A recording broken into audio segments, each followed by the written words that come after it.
but in Canadian politics, say the name Alexa and everyone knows who you mean. Coming up next, NDP MP and former leader Alexa McDonough talks about life beyond politics.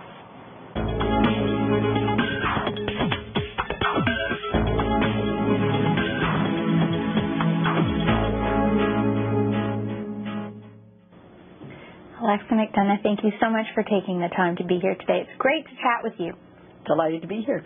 Now, you are one of the rare people in Canadian political life who is known exclusively by your first name to most people. You're known as Alexa, and everyone knows as soon as you say Alexa who you're talking about. Do you think that's a positive thing? Are you happy about that? I'm happy about it. I've been around in politics for a long time.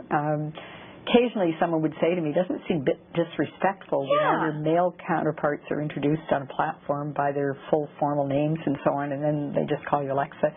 It was self-inflicted. In the very first election in which I ran, provincially, after I had run and not won federally, I just put Alexa on the sign. So I guess I kind of invited it. And I guess for two reasons. One is it is meant to indicate that I want to be accessible, approachable, and I think I've achieved that, not just with the name, but I think it's part of that. And secondly, McDonough's a long name to put on signs, and it's often misspelled, and it's very often mispronounced. Yeah. So I'm happy that people know me as Alexa. It's interesting that had you had any other name, really, it might not have worked so well, because Alexa is a bit of an unusual name, and so I know your middle name is Anne, right? But had you been, just I don't know, Jane or something, then it might not have had the same ring, or they might not. Well, it wouldn't have worked as well. No. There'd be a lot more Janes. Although I have to say, the fact that there are a lot of little Alexas these days. There are a lot of little Alexas. But names are like that. They go in. They're cycles, cyclical? So, Yeah. Now, speaking of names, there's lots of new names in your family because you are a grandma. You're not just a mom, but you're a grandma. I am a grandmother 6 times over. Incredible. And congratulations. I love every one of them dearly. And, sometimes people ask what was the saddest moment in your life and what was the happiest moment. And the fact that I got a call the morning of 9/11 to say that my first grandchild was about to be born, that my daughter-in-law had gone into labor, was one of those kind of bittersweet things. Of course, it was just a thrilling event. But the other side of that is that I was stuck in Ottawa. I had intended to get on a plane and come straight home so I could be there. So she was 3 days old by the time I got home. It was a horrible moment, 9/11, for the world in some ways. And I guess I associate it with one of the very worst aspects of my last 10 years in political life, because I think the way in which Canada's responded to it is very, very worrisome. I guess one of the positive things to take out of that day is that I used the word cyclical before, and life is cyclical, so that even though there is tragedy, there's also birth and. Well, that's right. New life is a miracle. It's the ultimate miracle, the ultimate mystery in life. And I felt that way about it, obviously. But there were a lot of emotions at the time. Sure. And because I was the federal leader of the New Democratic Party at the time, I was very much involved in trying to contribute to how Canada would respond. Yeah. And one of the things permanently seared on it's on my brain or my soul, or maybe both, is the sort of prophetic warning from Barbara Lee, the American Democrat member of Congress, who said, in the attempt to defeat terrorism, let us not become the evil we deplore. And I think that there's a lot of wisdom in that statement, and it's something that I guess will stick with me forever, because I think we've made some bad choices in how we've responded to 9/11. What do you enjoy about being an MP? Is it the ability to influence these types of issues, or is there more to it than that? There's almost no aspect of the job that I don't love. That's good, because it takes up a lot of your time. People are sometimes a little bit surprised to hear me say how much I love not being the leader.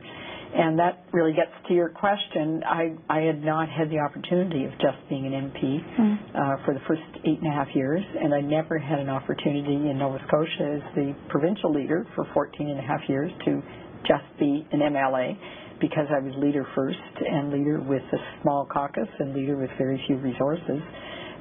So I'm loving the fact that for the last 3.5 years now, I've been just an MP. And that means that you get to focus more of your energy on both your own community, your own riding, your own constituents, but you also get to focus on your critic responsibilities in a way that doesn't just feel skin deep or feel like you're skating on thin ice. Do you feel that there's also more of a balance now for you between, if there is ever such a thing, between having some private time for yourself or downtime, at least even if it's not private, and your work responsibilities as well? Somewhat, but I have to say that I love what I do. I love the work of being a parliamentarian. I love the kinds of experiences, the vast range of experiences that it gives you. I went into federal politics with no background in foreign affairs or international development, and for me every single day is challenging and rewarding because I'm the foreign affairs and international development critic. And so, it's self-inflicted on my part. Yeah. At least you realize it. I'm a workaholic, and it's a good and a bad thing to be a workaholic in politics. Sure. I think people know that I don't carve out a lot of private time. I must say, having grandchildren, and perhaps the fact that's coincided with my now being an MP and no longer the leader, means that I do spend more time doing something that I absolutely adore, and that is being with my grandchildren in a variety of different situations. I have talked to a number of MPs who have discussed the fact that politics really does have a profound impact on your personal life. And in your case, it has, because you have lived publicly through the end of a marriage as well. Do you think that was affected by your political work? It's always a hard thing to explain this in a way that makes sense to people. I have to say that my husband was incredibly supportive we actually were not divorced until 25 years after we'd had a great marriage and raised 2 wonderful sons. He was incredibly supportive. There were strains, for sure, on the marriage, and I think some people would say that I didn't spend as much time tending my marriage, and that's important. But I think he would also agree, I know that he would also agree, that my being in politics really had very little to do with our marriage coming apart. In fact, I think he would say that actually it was a fascinating experience for the family. Put a lot of extra demands on him, no question. But a lot of the demands that put on him are the kind of demands that women married to politicians have always been faced with, and more today, thank goodness, demands that are more shared between men and women regardless of what their line of work is.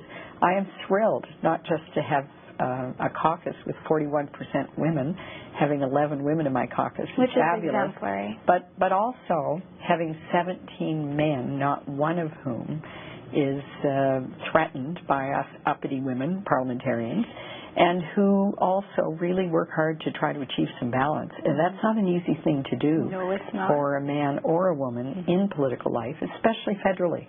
Partly because men have never been forced to have to recognize that there's a need for that balance to take place.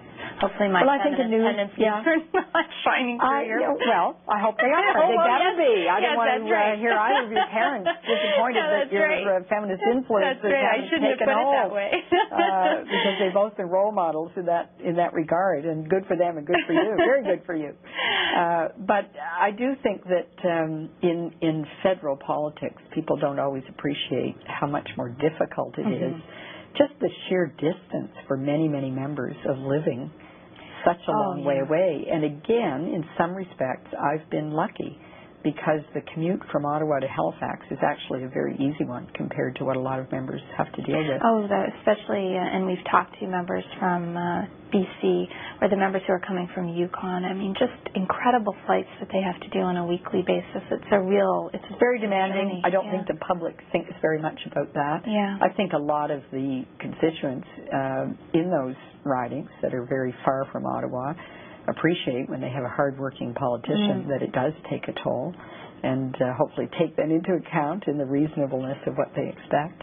Yeah. But overall, I think it's not as difficult for women to have active lives in politics or in other career areas because there are shifts in what society expects, and I think what couples negotiate around shared responsibilities and so on. Did you find it difficult to be the only leader, female leader of a major political party when you took on the leadership of the Nova Scotia NDP?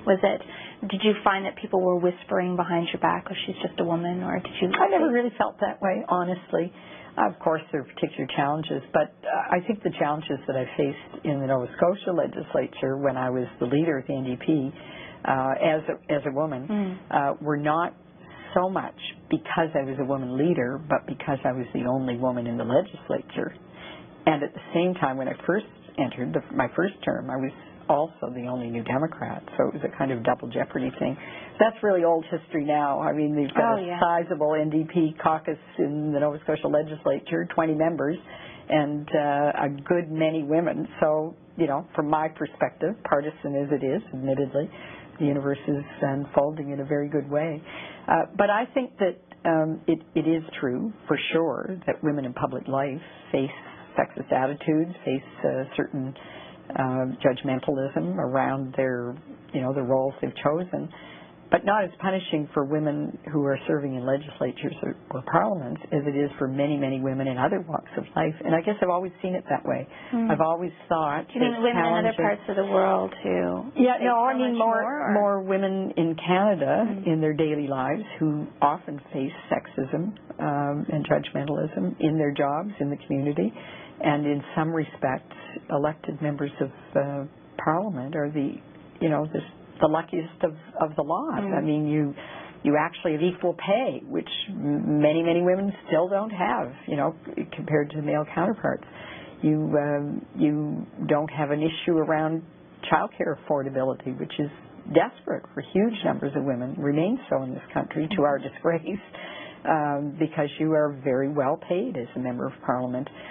You're not subject to the punishing effects of sexual harassment. Because what male politician would be stupid enough to give you the teachable moment that the media would just eat right up if this is an issue for some women. So in some respects, I think women in public life have certain kind of protections, checks and balances, and a certain amount of insulation that gives them a more privileged existence. And hopefully makes you aware of the responsibility you have to address those issues that are affecting other women in much more punishing ways. You talked about the fact that you had run federally unsuccessfully. Twice, actually. Yes. You did. But what led you to decide to run in the first place? I mean, what was it that got you thinking, yeah, this is the right place for me. I think I'd be a good elected representative? I'm not sure I ever thought of that. No, you just I never thought of it that way. Gonna run. And it's not easy, I think, for most people to say what one thing caused you to do it or what moment caused you to do it. I had become, as a young parent, I had children born in 69, 71, more and more interested in the issues affecting women, status of women, inequalities and injustices that women suffered in our society. And of course 1975 was International Women's Year. I don't think we should ever underestimate the importance of those kinds of both symbolic and substantive public, and in this case international, declarations. International Women's Year really spawned a lot of attention to the status of women. In Canada, we had a Royal Commission on the status of women. So I was a young woman in an era where feminism was very much on the move.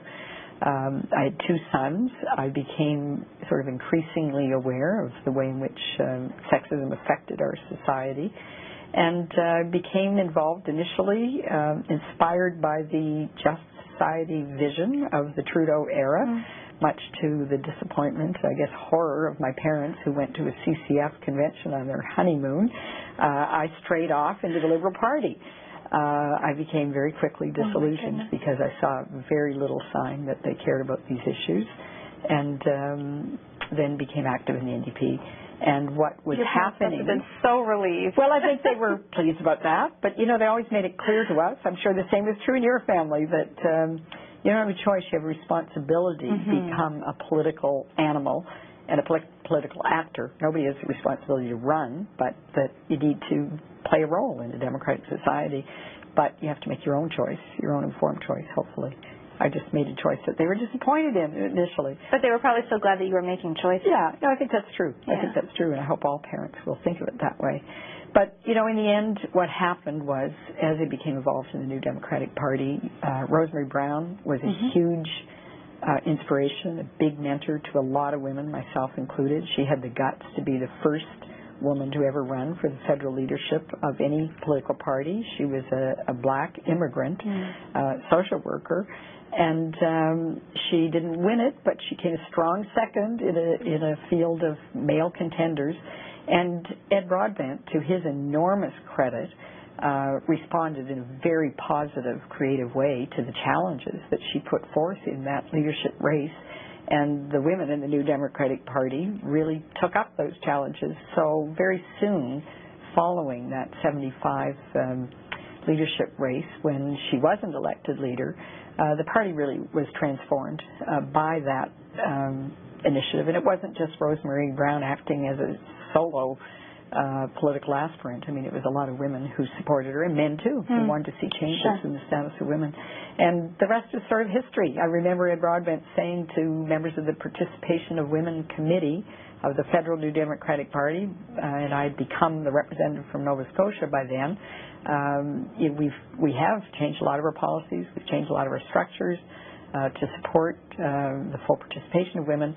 But now, how many of you in this room are prepared to run? Because surely you don't want 200 and however many members of Parliament there were at the time, 282, I think, males out there selling the NDP policies around status of women. And it worked. Most of the women who were in that room then have since become elected as provincial or federal members, and some of them are in the caucus with me today in Ottawa. When you announced to your family and friends that you thought you were going to run, what did they do? Did they react positively? For the most part, you know, I was involved with a lot of men and women that were caught up in the notion that justice and equality issues really mattered. I was a professional social worker by choice, and for me, the social work profession always had to do with social change and social justice. So a lot of my colleagues saw the importance of politics to bringing about a just society. I didn't have a lot of people who discouraged me from doing it. Some people said this may be hard on your family life, and I accepted that would be a challenge. But let me also say that when I was elected provincially in Nova Scotia, I lived in the capital of the province, so I didn't have a big travel challenge, and in a relatively small province, so it was easier to get around than in most every other province. Prince Edward Island would be the only one smaller. So I had a lot of privileges along the way, as well as a lot of challenges. And the biggest privilege of all was having both family and friends and colleagues who were tremendously supportive. Yeah. You use the word privileged, and that would apply also perhaps to your childhood, because you did grow up in a fairly affluent household. I suppose I should say what was it about your household that, though it was affluent, made you and your dad so concerned about the rights of others and the disadvantages in which others live? What was it about that household that was different? I don't know, it was so different. I think of myself as having had an incredibly privileged upbringing, but not so much for reasons of creature comforts as being in a family where love was just all around. in my immediate family and the extended family, where community mattered a lot to both of my parents. And even though my father gets mentioned most often in relation to it's never fair. It's always the dad. No, it isn't. I know. And you know, I always want to make that point because although my father is the one that ran 4 times politically, never came close to getting elected, my mother, of course, was hugely involved in all of that, and I was conscious of the fact that even when I first started running, my mother was just there in so many ways, and all my campaign workers would remember that. You know, you moved into a grubby rental space where the toilets had to be cleaned. She'd be there helping to organize that. She'd be making sure that we had food on the campaign trail, was just always there. The other thing is that although my father was very much the political animal and the businessman, my mother was very much involved in the world of arts and culture. And I guess what I feel is that the kind of balance that we had in our home is something we need to strive for in our communities generally, in our world, because it was the creative side of a lot of that, I think, that provided probably the confidence building that ended up propelling me into public life. A lot of people would never imagine this. In fact, when I say it, I'm sure there'll be people snickering, but I spent my childhood mostly in the world of dance. I started taking every form of dance when I was 7 years old, danced until I was 19. Oh, my goodness. And after my kids were born, actually with another good friend, went back and took some dancing classes for a couple more years. Now some people will really snicker when I say this, but a lot of my friends that I danced with in those days are now taking it up again in their 60s, and I'm going to do that. Really Maybe we can get you in Dancing with the Stars.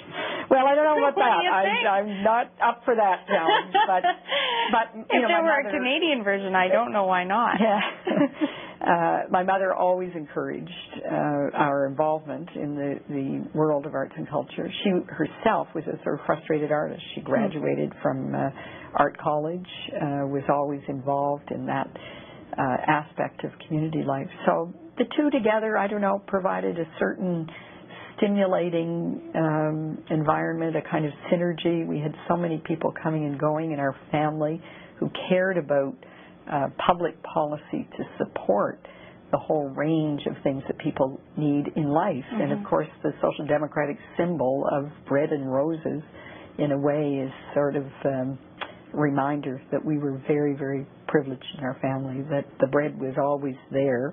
My father was involved first and foremost in trying to create better jobs and more economic stability in people's lives. And my mother was symbolic of the roses. You know, she took time to smell the roses. She made sure that my father was forced to do that. For her, nature was huge. In some ways, she was an early environment worshiper. A woman before her time. Yeah, in many ways she was. She was not somebody who was inclined to put herself forward in the public arena, but she was there very much as a partner in my father's pursuits in ways that didn't always result in the recognition that she deserved. And I think that's true of women generally, continues to be true of a lot of women in our society. You mentioned dance. Do you do other things in your free time that allow you to kind of relax or unwind? It's never a problem for me to relax. Isn't it? No, really? No, I'm a because you say you're a workaholic. In some ways, so a lot of people who are workaholics can never relax. Yeah, I've got incredibly close friends, some in the political environment, some outside of my political life, who always know they can count on me to be available for 1,000 laughs and to go out and have a really fun dinner or getaway for a getaway weekend, and I've done that throughout my entire life. People are surprised by that. In fact, maybe I'll confess something that close friends, all of whom worked with me in one capacity or another in public life, I mean on a staff basis, just continued as close friends. And because it used to spook people out, I think, that we were all so close, we would refer to our get-togethers as just being GNO. And that was Girls' Night Out, only GNO turned into weekends away with the support of our families, and we continue to be close friends who do that on a regular basis. My old high school friends are still close friends all over the country, and we just had a big last chance high school reunion here in Halifax, And a lot of those old friends came together, and then we went off for a weekend together, and then a couple of us went off to go hiking in Newfoundland. Oh my God. So I've been very privileged by friends who stuck by me in my political life, but they also know they can count on me to be there for them in their lives. Tell me about your sons. You have two sons, and they're both very accomplished, and they both have produced these grandchildren that you love so much. Were they happy to be a part of your political career too, do you think? I love it, actually, when they get interviewed about that, and they have. Oh, really? You know, from the time they were little till, this day, and they're now heading towards 40. Both of them are on the upper side of 35. They would say that, yeah, there were challenges, and sometimes it was disappointing that Mom wasn't there for particular events. They both are jocks, continue to be jocks. They're very, very sports involved and love their sports, particularly tennis. They've both been competitive tennis players since they were little kids, and they still are fierce combatants on the tennis court. So sometimes I'd miss, a big match, or I'd not be there for certain school-related events. Yeah. But they would both contend, and I think they believe this really to their core, that having a mother in politics and a father who was prepared to be very supportive of that was a huge privilege for them.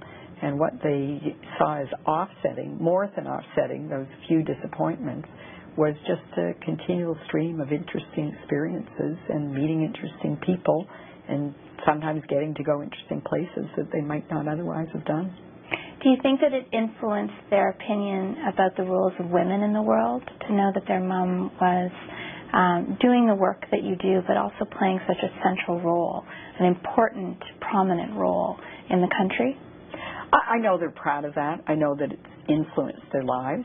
I can't say for sure that if I had chosen a completely different career altogether, that they wouldn't have still been influenced in the same way. I mean, I grew up in a family where there were a lot of women influences in my life. My mother had sisters and my father had sisters that were big in our lives. My mother's close women friends were big in our lives, and the same is true in our generation. My women friends, the ones who aren't in politics, are big in the lives of my children and my grandchildren. So it comes back more than anything to the close personal relationships that have, I think, been most instrumental in shaping their views about women. The fact that my two sons have 4 daughters just thrills me to death. I'm sure it does. And it also thrills me that they each have sons. So I've been pretty privileged, and they would say they've been very, very privileged as well. I adore their partners. I just adore my daughters-in-law, and I love how they are going about raising their children. So I've got a lot of things to be happy about in terms of both my private life and my public life. Well, I hope that you get a lot more time with these wonderful little grandchildren, your sons and daughters-in-law. You sound like a great mother-in-law, and that's always a good Well, thing, I'm sure there are times that I get on their nerves a little bit, but I'm sure that's not true at all. I think it pales compared to the wonderful family gatherings we have, wonderful experiences, and I would say to anybody that's thinking about entering public life, not to be daunted by what are obviously challenges, but it's challenging to play out your dreams and aspirations, whatever the domain, so go for it. Thank you very much for taking the time. It's been a pleasure to speak with you. Enjoyed it.